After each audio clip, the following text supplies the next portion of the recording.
If you've ever wondered what you might see spiritually in Japan, well, this is the video for you. This is part 2 of Japan and what I saw spiritually in Japan. I'm Mary and I am a seer. I see in the spiritual realm, but only with Jesus. And this is a little story about when I went to Japan.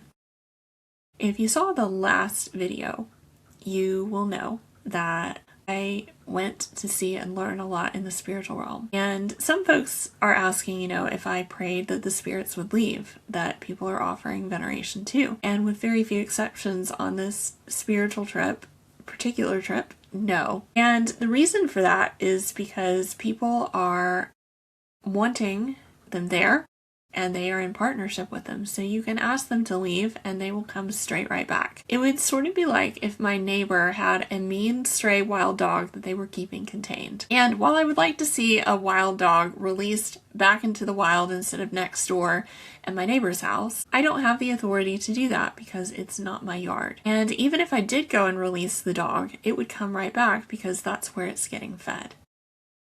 And so really, the only thing that I can do in that situation is to go to my neighbor and say, there's a good wild place for wild dogs out in the desert.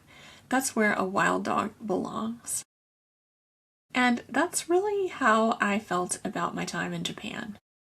Observing wild dogs and not getting bit. And I saw quite a few spirits. On one occasion, I went to visit the old post towns, literally made from posts carved into the earth. And these towns are where the samurai went through, and they are ancient towns. And as I walked through Matsumoto the first time, I took a look out into the valley.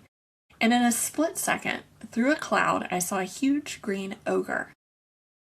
This thing did not want to be seen.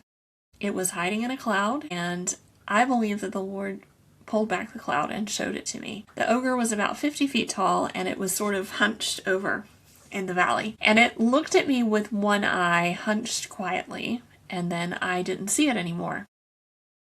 Walking on a little return trip through the town to shoot a little bit of content, some reels and what have you, I stopped by a little gift shop. And inside the gift shop was the following placard. It said, "Once a year, we offer offerings to the green ogre of Matsumoto so that it will not come out and kill our people." People don't realize that people and cultures, and art and cultures often reflect a very real spiritual realm and a very real spiritual reality. And that's why I don't do a lot of research before I go most places, because I want to see what's there.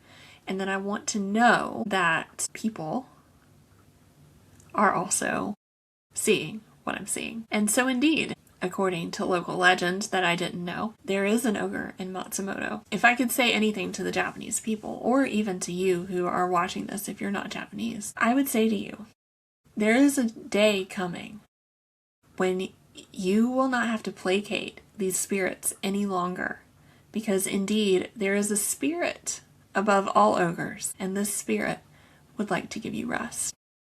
Hey there, I'm Mary. I see in the spiritual realm, but only with Jesus. And I write and teach online courses about hearing God and seeing in the spiritual realm well, and stewarding what you see well. And I also have some free Substacks, but if you enjoyed this video, hit subscribe and keep watching.